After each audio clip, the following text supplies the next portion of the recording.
தொடரும். வாழ்ந்து பாரடி பெண்ணே பெண்ணே, வாழ நினைத்தால் உன் பாதை தெரியும். பாதை அறிந்தால் உன் வாழ்க்கை தொடரும். வாழ்ந்து பாரடி பெண்ணே பெண்ணே.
அப்புறம் என்ன சித்ரா, நீ என்ன லவ் பண்ணல, நம்ம கல்யாணம் பண்ணிக்கலாம்ல, சந்தோஷமா வாழலாம் சித்ரா.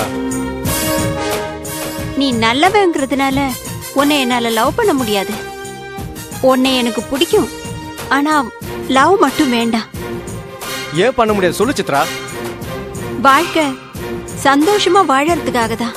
அதுக்கு மனசுக்கு பிடிச்சவனோட தான் கல்யாணம் பண்ணி வாழ முடியும்.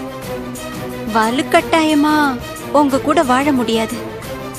உங்களுக்கு என் கூட வாழ ஆசை, அதுல தப்பில்ல. ஆனா எனக்கு உங்க கூட வாழ விருப்பம் இல்ல. அதுக்காக உங்களை பிடிக்காதுன்னு சொல்றேன்னு அர்த்தம் இல்ல. உங்களை பிடிக்கும் எனக்கு. உங்களுக்குள்ள இருக்கிற சந்தோஷத்தையும் துக்கத்தையும் என்கிட்ட சொல்லுங்க, நான் அதை பகிர்ந்துக்கிறேன். ஆனா அதுக்காக என்ன பொண்டாட்டியே நினைக்காதீங்க, ஒரு நல்ல தோழிய நினைச்சுக்கணும்.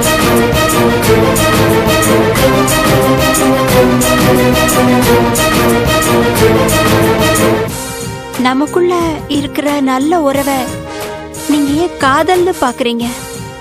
அதை விட்டுடுங்க. என்னை விட ஒரு நல்ல பொண்ணு உங்களுக்கு கிடைப்பா. நீங்க இப்படி நடந்துக்கிறது ரொம்ப கஷ்டமா இருக்கு. என்னால ஒருத்தர் இப்படி கஷ்டப்படுறது எனக்கு பிடிக்கல. வாழ்க்கை இன்னும் எவ்வளவோ இருக்கு. அதை விட்டுட்டு ஏன் பின்னால ஏன் சுத்துறீங்க? முதல்ல உங்க வாழ்க்கைய பாருங்க. நீங்க நல்லவங்கிறத மறந்துட்டு இப்படி ரவுடி மாதிரி சுத்துறீங்களே, முதல்ல அத மாத்துங்க. சராசரி மனுஷனா நீங்க மாறணும். சமூகத்துல உங்களை எல்லாரும் மதிக்கணும். அப்ப பாருங்க, உங்களை தேடி பொண்ணுங்க வருவாங்க. இவ்ளோ சொல்லியும் நீங்க கேட்க மாட்டீங்கன்னா நீங்க உங்க இஷ்டத்துக்கு இருங்க. ஆனா ஒண்ணு, அதுக்கப்புறம் இந்த சித்ராவோட நீங்க பேச முடியாது. ஒரு நல்ல தோழிய நீங்க இழந்துருவீங்க. ஒரு 5 நிமிஷம் யோசிச்சு பாருங்க, உங்களுக்கே எல்லாம் புரியும். இவதான் லவ் பண்ணலையே, அப்புறம் எதுக்கு இதெல்லாம் சொல்றான்னு நினைப்பீங்க. லவ் பண்ணாதான் சொல்லணும்னு இல்ல. உங்க மேல அக்கறை உள்ளவங்க யார் வேணா சொல்லலாம். அத முதல்ல புரிஞ்சுக்கோங்க. நான் நல்லா இருக்கணும்னு நீங்க நினைச்சீங்கன்னா நீங்க என்ன மறந்துட்டு வேற ஒரு பொண்ணை கல்யாணம் பண்ணிக்கிட்டு சந்தோஷமா இருக்கணும். நான் வரேன் பேட்ரிக். சித்ரா, ஒரு நிமிஷம். இனிமே நான் உன்னை தொந்தரவு பண்ண மாட்டேன். உனக்கு எப்ப என்ன உதவி வேணாலும் என்கிட்ட வரலாம். நான் உனக்காக பண்ணுவேன். காதலியா நினைச்சில்ல, நீ சொன்ன மாதிரி ஒரு நல்ல தோழியாவா. இதுக்கு ரொம்ப தேங்க்ஸ்ன்னு சொல்லி என்ன அவமானப்படுத்திடாத, சரியா? சரி பேட்ரிக். அப்படியே இன்னொரு விஷயம் சொல்லு சித்ரா. கணேஷும் அவங்க அண்ணன் சிவாவும் அடிக்கடி பணம் கேட்டு தொந்தரவு பண்றாங்க. அத நீங்க தான் சொல்லி நிறுத்தணும். இப்பதான் தொழிலை விட்டு நல்லவனா வாழணும்னு சொன்ன. இல்ல, கவலைப்படாத. இனிமே அவனுக்கு வரமாட்டானுங்க. அப்படியே வந்தாலும் சிடிய போலீஸ் கிட்ட தர சொல்லு. போலீஸ் கிட்டயா? என்ன சொல்றீங்க நீங்க? போலீஸ் கிட்ட போனீங்கன்னா என்ன நடக்கும்னு உங்களுக்கு தெரியாதா? கவலைப்படாத, அவனுங்க போலீஸ் கிட்ட தரமாட்டானுங்க. அப்படியே தந்தாலும் அவனுங்க தான் உள்ள போகணும். அதனால அவனுங்க தரமாட்டானுங்க. நீ தைரியமா போ. சரி பேட்ரிக், நான் வரேன். நீ போயிட்டு வச்சித்ரா. இந்த பொண்ணு நம்ம மேல இவ்வளவு பாசம் வச்சிருக்க.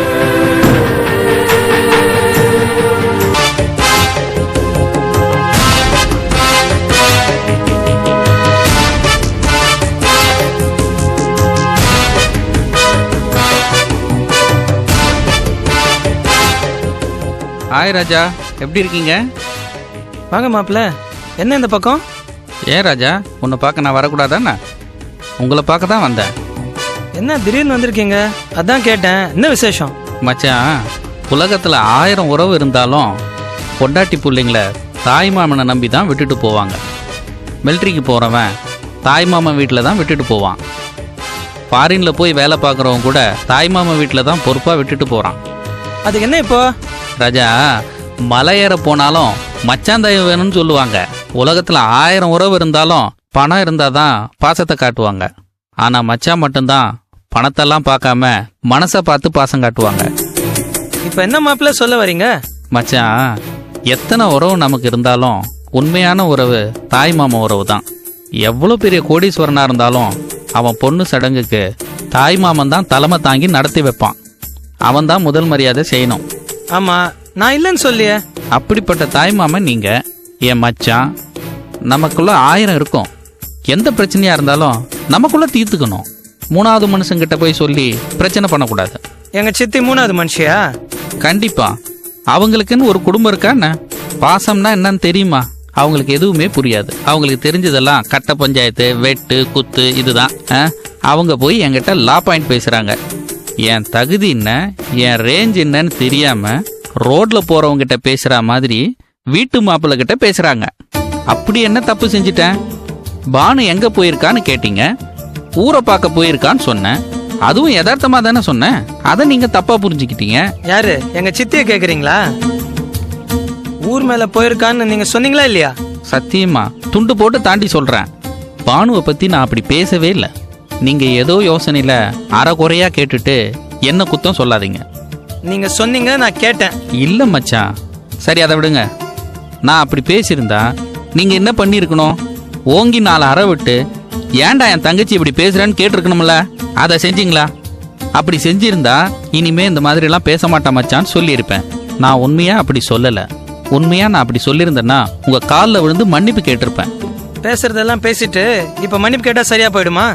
எனக்கு என்ன தண்டனை வேணாலும் கொடுங்க, அதுக்கு நான் கண்டிப்பா கட்டுப்படுவேன்.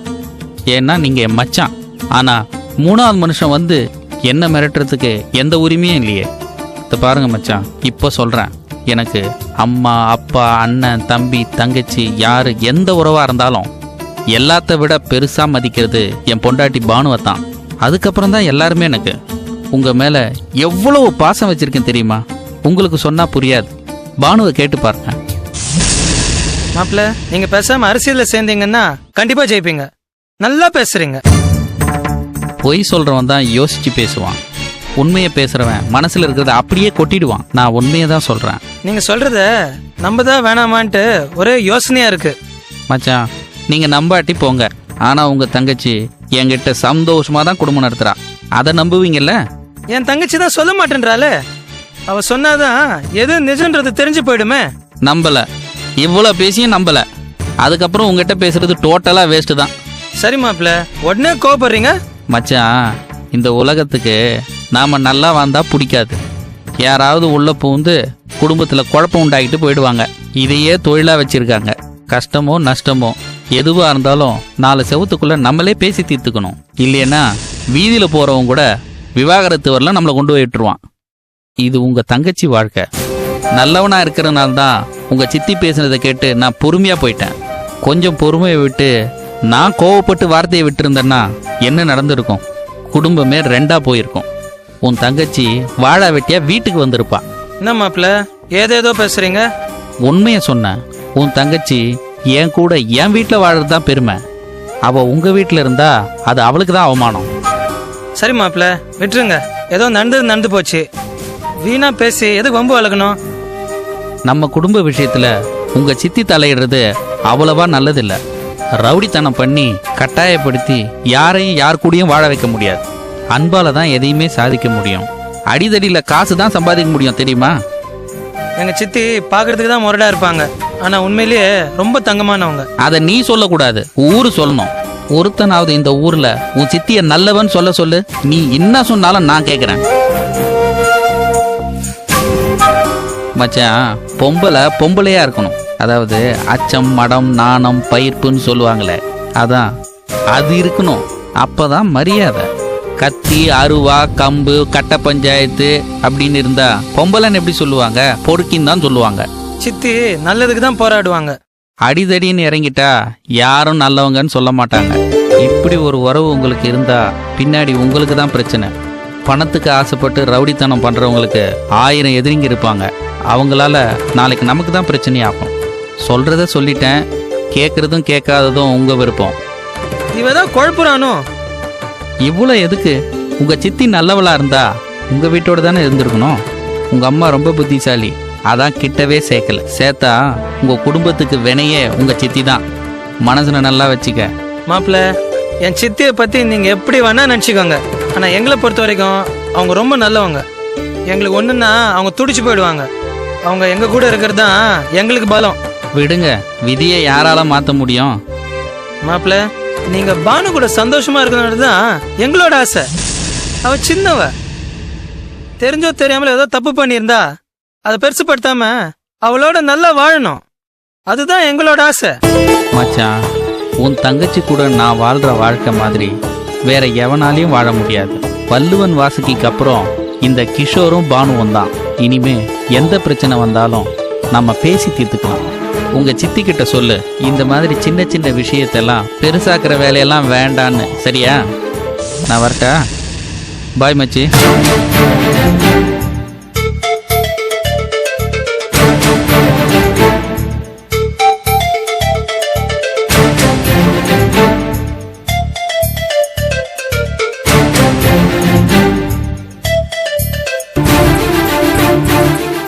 என்ன சித்திர சொல்ற நீ? பேட்ரிக் தான் முட்டாள்தனமா பின்னால வரப்போற விளைவை எதை பத்தியும் யோசிக்காம பேசுறானா அதையும் கேட்டுட்டு அப்படியே செய்யலாங்கிற? சரி, பிரச்சனை வராத வரைக்கும் ஓகே. ஒருவேளை நம்ம நினைச்சதுக்கு ஆப்போசிட்டா ஏதாவது ப்ராப்ளம் வந்தா அந்த பேட்ரிக் வந்தா நம்மள காப்பாத்த போறான். நானும் அதுதான் நினைச்சேன். ஆனா யோசிச்சு பார்த்தா எனக்கு என்னவோ பேட்ரிக் சொல்றதா சரின்னு தோணுது. உனக்கு என்ன மூளைகளை குழம்பிடுச்சா? பேட்ரிக் சொல்றது சரிங்கிற? அவன்லாம் ஊர்க்கா மாதிரி தேவைக்கு ஏத்த மாதிரி தான் யூஸ் பண்ணிக்கணும். அதை விட்டுட்டு அவன் சொல்றதெல்லாம் வேத வாக்கா ஏத்துக்கிறதெல்லாம் முட்டாள்தனம். முட்டாள்தனமா புத்திசாலித்தனமாங்கிறத பத்தி பேசுறதுக்கு நாம இப்ப பட்டிமன்றம் நடத்தல. முதல்ல நீங்க இந்த பயந்தாங்கொலித்தனமா இருக்கிறத விட்டுருங்க. மோதி பாப்போம். யாருக்கிட்ட மோத போறீங்க?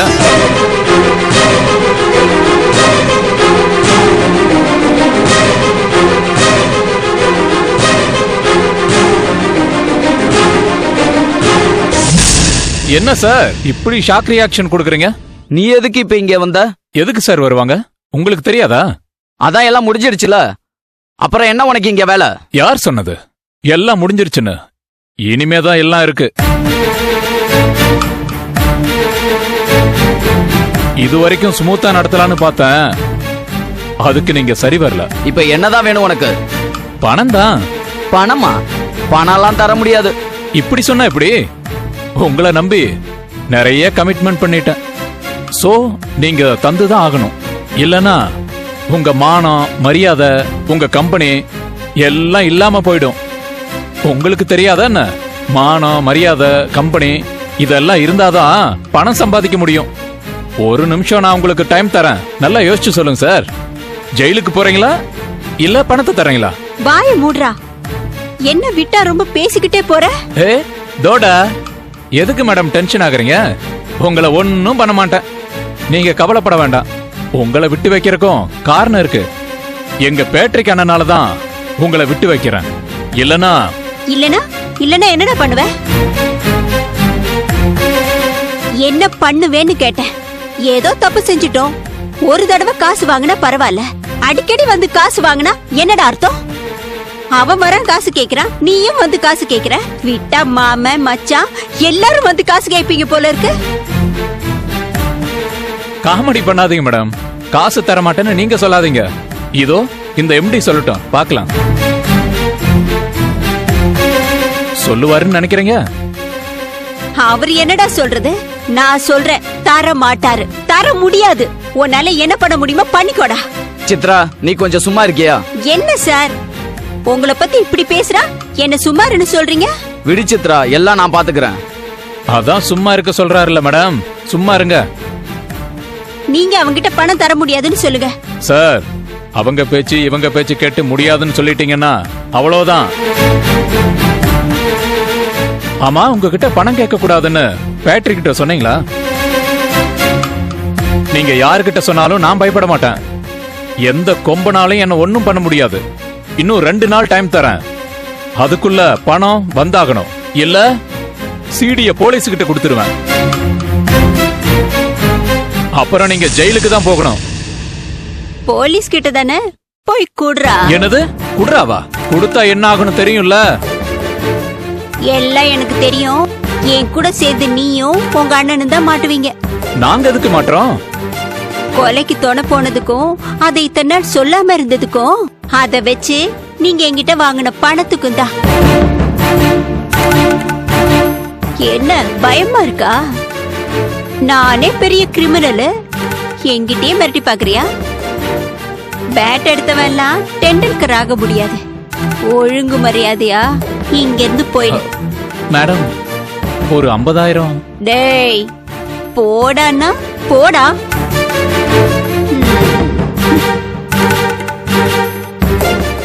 என்ன சித்ரா இப்படி பேசிட்ட? பின்னனுங்க, இவனுங்க கிட்ட எல்லாம் இப்படிதான் பேசணும். கொலைக்கிற நாய் கடிக்காது. நீங்க எதுக்கும் பயப்படாதீங்க. இவனுங்கள இப்படிதான் டீல் பண்ணணும். இல்லனா நம்மள விட மாட்டானுங்க இவனுங்க. எனக்கு ரொம்ப பயமா இருக்கு சித்ரா. இனி எல்லாம் நான் பாத்துக்கிறேன். மேடம், மேடம்,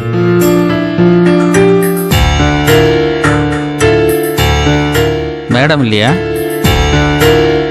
மேடம் வெளியே போயிருக்காங்க. சரி, எப்போ வருவாங்க? தெரியாது. என்ன விஷயம் சொல்லுங்க. ஒன்றும் இல்லை, அவங்க கிட்ட தான் பேசணும் நான். பரவாயில்ல, என்கிட்ட சொல்லுங்க. அது உங்களுக்கு தேவையில்லாத விஷயமாச்சே. நீங்க சொல்லுங்க. எது தேவை எது தேவையில்லைங்கிறத நான் முடிவு பண்றேன்.